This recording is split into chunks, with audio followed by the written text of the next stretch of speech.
What's up, family? Welcome back to another legendary top of the movie action video, family.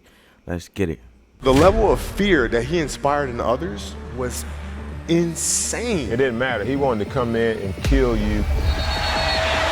Now Michael Jordan and Reggie Miller having a go at it. Reggie and Michael Jordan going at it like they playing football in the International Football League in this joint, man. These are the times that Michael Jordan disrespected NBA players. And Jordan's beef with his own teammate, Steve Kerr, got so violent, their own coach had to get involved. It was 1995, and Steve Kerr was playing in his first practice game with Jordan. For some reason, Coach Phil Jackson decided to have Jordan and Kerr guard each other. At this point, Jordan didn't know who Kerr was, so he had no respect for him.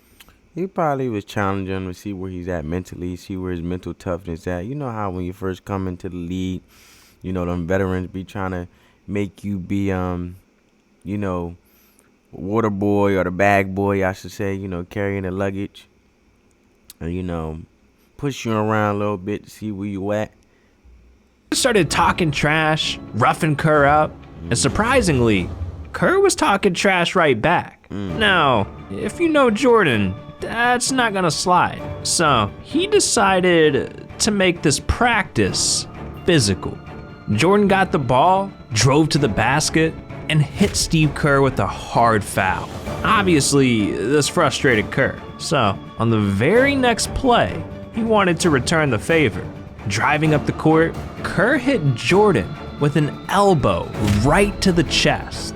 And that is when Jordan lost it.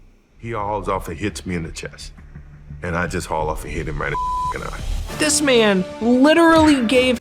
Dang, man. Well, you started it. Michael Jordan started it. I mean, if you get fed up, heavy's the head that wear the crown, right? I mean, if you start something and you keep getting tussled around with, you get fed up, man. You know, you just get fed up. You know, we all human, you know. Frustration sets in, you know. Teammate a black eye. Not only that, but right when this happened, the entire team had to come and break the fight up. And then Phil Jackson had to kick Jordan out of practice. And if Jordan was willing to do that to his teammate, what the hell did he do to people he was up against? Well, in the 1996 NBA Finals, Michael Jordan destroyed Hall of Famer Gary Payton. The Bulls beat the Supersonics 4-2, and Jordan collected... Why they didn't keep it named the Supersonics to this day? Why you think, family, they didn't keep the traditional names that they had in some of the NBA teams? Why they didn't keep the traditional names they had back then in the league? I mean, I know they got the in-season tournament now in the NBA. You know, they trying to decorate up the courts, you know, and it somewhat resorts back to the league, you know, the names of some NBA teams. But still, like, why couldn't they just stay that, you know? His fourth championship ring. But 25 years later, Gary Payton thinks Jordan beat him by luck. He was being interviewed for Jordan's documentary, The Last Dance. And in that interview, Gary has all types of wild takes. He talks about beating Jordan up, slowing him down, getting aggressive with him. I made it a point. I said, just tire him out. Tire the out of him. You just gotta tire him out. And if he had done that just a little bit earlier, they probably could have won the finals. Now, the beautiful thing is, with this documentary, Jordan got to see a clip of Gary talking about this. And his reaction became one of Michael Jordan's most iconic, disrespectful moments. Hitting him and banging him and hitting him and banging him. It took a toll on Mike. It took a toll, and then You got Mike over here cracking up. Like, what is this guy talking about over here? resting him a little bit, and then the series changed. And I wish I could have did it earlier. I don't know if the outcome would have been different, but it was a difference and beating him down a little bit. This man doesn't even have to say a word. He can just laugh, and it's the most disrespectful thing I've ever seen. But what happens when Michael Jordan It look like Kobe a little bit there, bro. Or is it just me? disrespects one of the biggest trash talkers in NBA history, Kevin Garnett?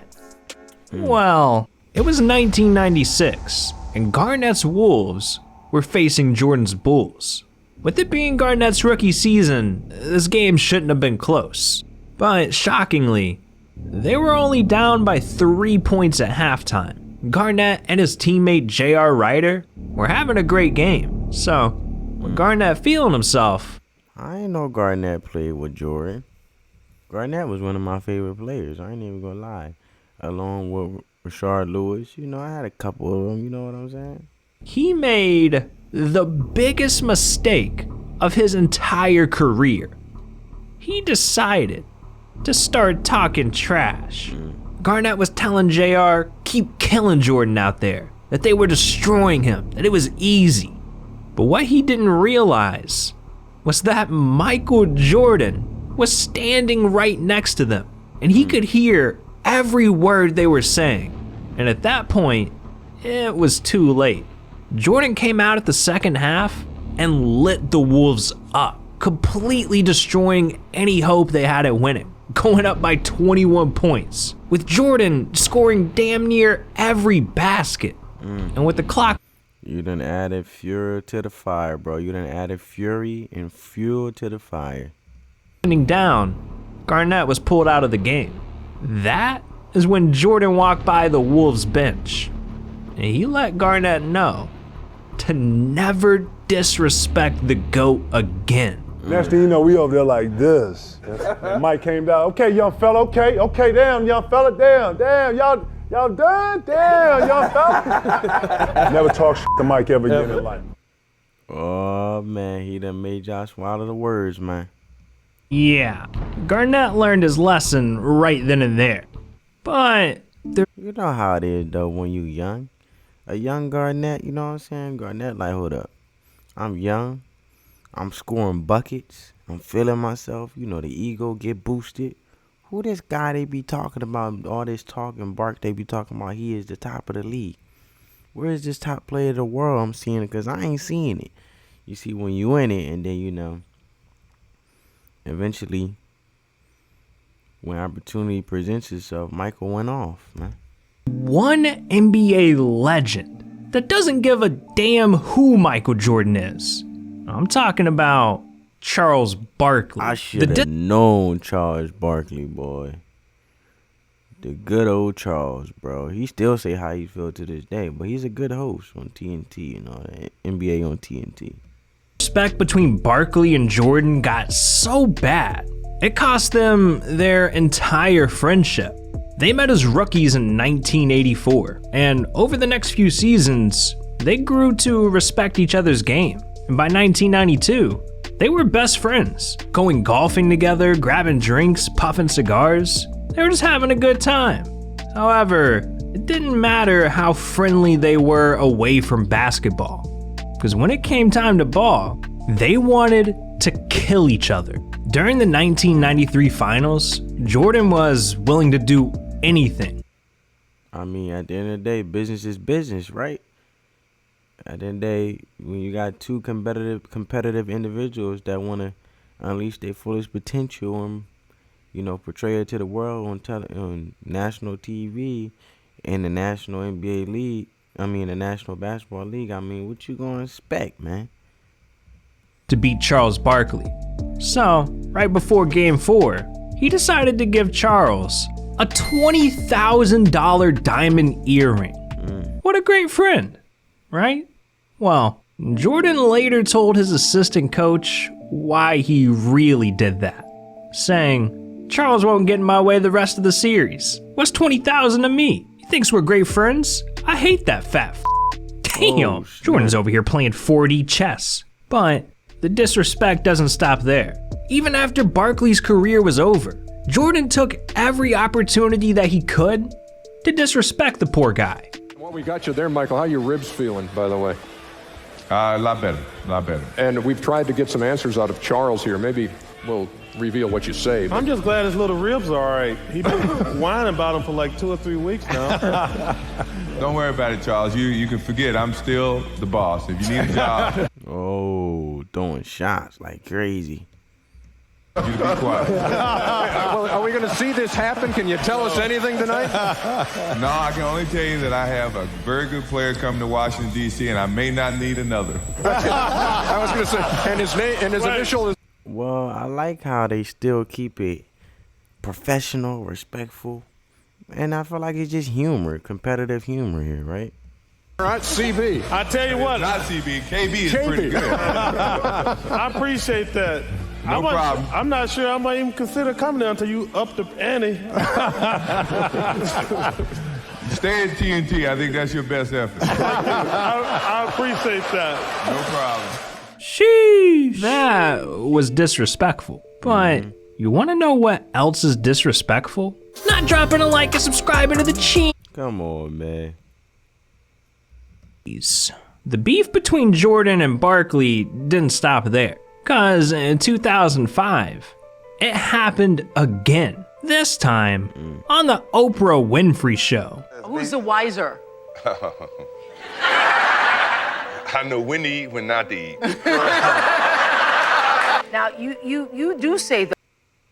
Whoa, he said basically, bro, I know how to do a diet, stay fit, stay healthy, and basically you don't know how to stay healthy. You know, knowing basically another competitive player to another competitive player, you know the strengths and weaknesses of each other, right? You know, to push each other to be great and be competitive against each other and playing against each other, you tend to study the ones that you play and watch film and all that, you know? You say, though, that he is cheap. I've heard that. Oh, my God. I say that. Everybody says that. You You're believe not. that? No, I don't think. See, you're dressed. Something. He's dressed too well to be cheap. Thank He you very spends all much. his money on clothes. Oh, okay. But when you say he's I cheap, wish you spend Hey, something. all I got was this cheap Jordan stuff. is it true that you all still split? Yeah, he still got, Mike got Charles over here roasting himself. That you wouldn't just say, "Let me take He care of said it." that. No, you know, when you get in the limelight, you have a lot of freeloading friends. Yeah. I don't want him to ever think that That I'm you're just one of hanging them. out. Yeah. Yeah. So we fight over the bill. But he is. Really Well, I'm good. glad you brought up the motorcycle thing because I hate that. I want you to know that. You do. I Has do. he gotten you on a motorcycle? Hell no.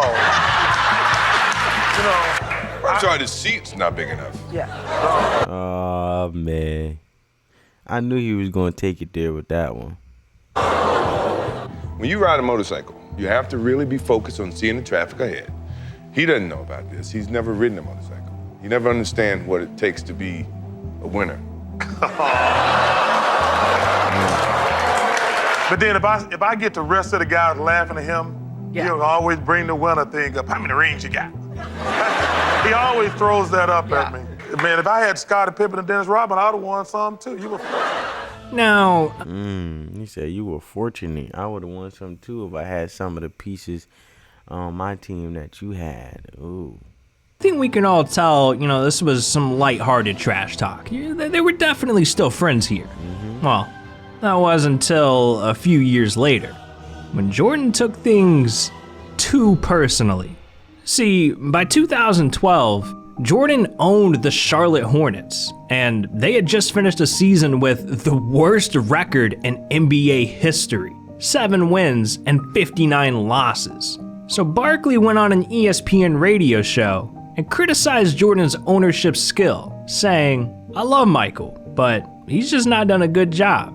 Even though he's one of my great friends, I can't get on here and tell you he's done a great job." And when Jordan heard this quote, he felt betrayed. How could a friend criticize him like that? So the next day, they spoke on the phone, and Jordan said he was so upset, he never wanted to hear from Barkley again. And it turns out, they haven't spoken since. Michael Jordan, Yes.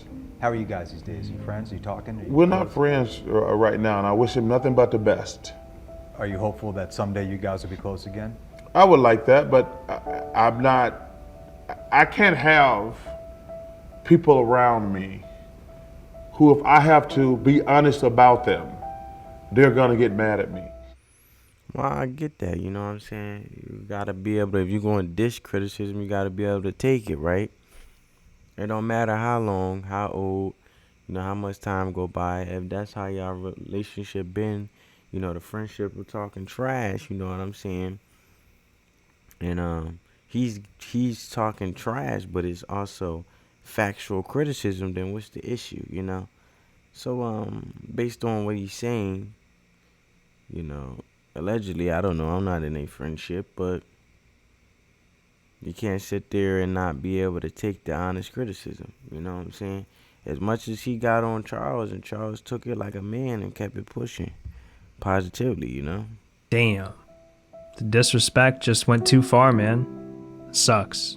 But at least Jordan's disrespect didn't cost Charles any money. Because for Kemba Walker, he lost tens of millions of dollars, all thanks to Michael Jordan.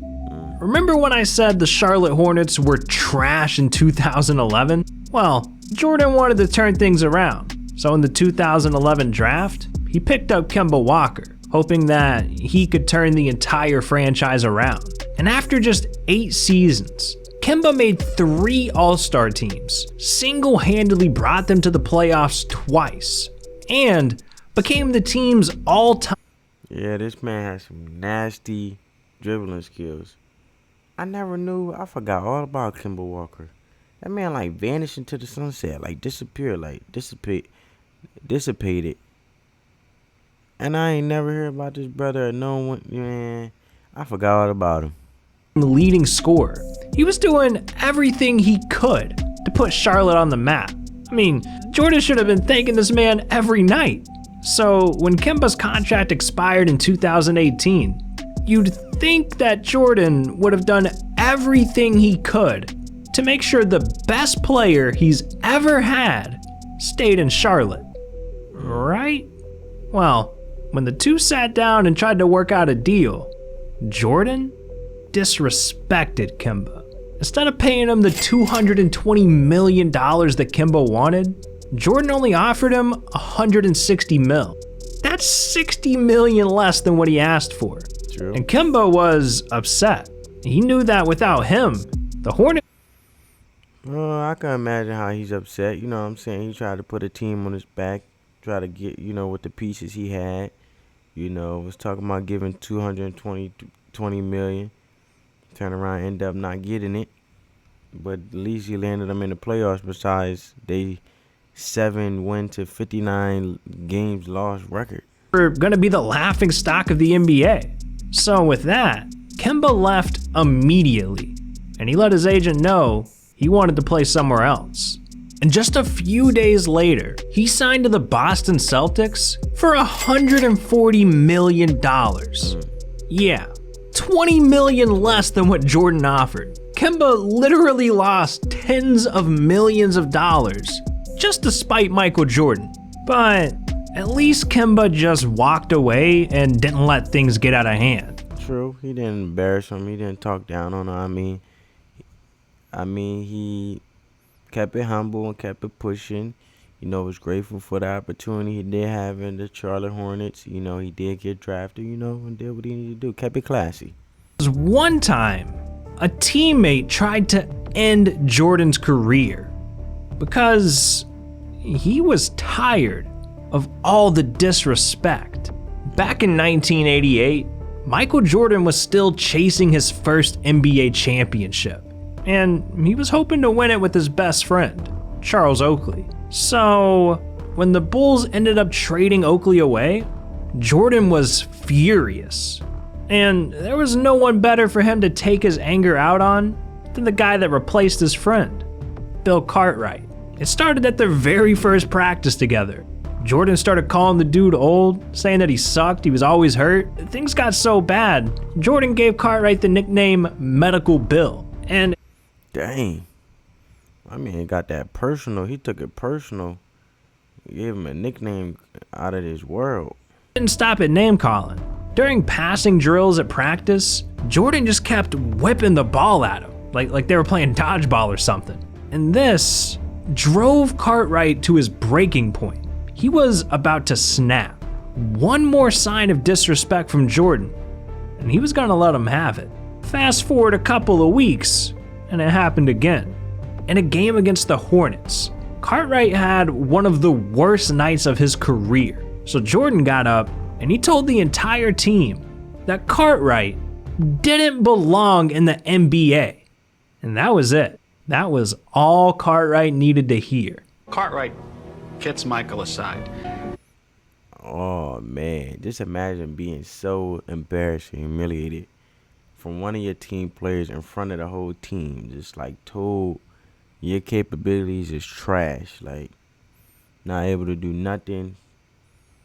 You go sit down somewhere, basically. He says, look, if you ever do anything like that again, you will never play basketball because I'm going to break both your legs. All right, just to put things into perspective a little bit, Bill Cartwright was 7'1" and 250 pounds. If he wanted to break Jordan's legs, he could have done it. And I don't think Jordan would have won 6 rings with no legs. So that talk that they had set Jordan straight. After that, he stopped the disrespect and they finally started getting along. I mean, sometimes it's like you don't want to do it, but it's like Cartwright had to stick up for himself a bit so he could realize that, look, I'm not no pushover. You know, I'm here for a reason, and you're gonna respect me as a person. In 1991, they even won their first of 3 titles together. So I guess that MJ trash talk ended up being a great thing for him. But not everyone can be so lucky. Sometimes Jordan might say something so disrespectful, it'll end an entire career, like Mugsy Bogues. It was the 1995 playoffs, Hornets versus Bulls, and what? Dang, man, disrespectful. Yeah, disrespectful with the ad, man. I'm trying to figure out how my man had the words and the power to end somebody's NBA career. Like, straight off the words. Was my man really that trash? Was what he said gave everybody a wake-up call? And one more loss for Charlotte meant their season was over. So everyone thought the Hornets were done. Everyone except one player, Mugsy. Losing was not an option. This man is the shortest player. Yo, this man short as ever, boy. My man head is at Michael Jordan's shoulder, just below it. My man arm is literally, my man's shoulders in the middle of Mike's stomach. Yo, like, it's crazy. In NBA history, at just 5'3". You think he's gonna pass up a chance to beat Michael Jordan and win a championship? This man would go down as a legend. His career depended on this win. So in the 4th quarter of Game 4, with the game tied, Mugsy Bogues dribbled up the court. With just a few seconds left on the clock, Mugsy was getting ready to take the game-winning shot. And that's when Michael Jordan my man must have sent the ball, must have blocked it. Stared Mugsy down and yelled, "Shoot it, you midget." Jesus, man. This man needs to chill a little bit. This isn't an Xbox 360 lobby. You can't be saying that. You're finna get me canceled just reading the quote. Damn. As if being the shortest player in NBA history isn't hard enough. You gotta deal with MJ doing stuff like that? But Yo, just imagine all those foot pivots on him because he's so short, and post-ups, man. My man was getting postal abuse. Like, my man was probably constantly getting back down and posted up. Fade away, not even, just back down all the way to the hoop. The trash talking worked because Mugsy pulled up, took the shot, and missed it, losing the Hornets the game and the series. Mugsy's miss was the only thing he could think about. I mean, he even went on to tell Johnny Bach, a Bulls assistant coach, that this miss against Jordan was the one moment that ruined his career. And I mean, just imagine the pressure on this man though. Like, I gotta make the shot, you know what I'm saying? And then But Mike tried to rent real estate in his head and get in his head on top of that.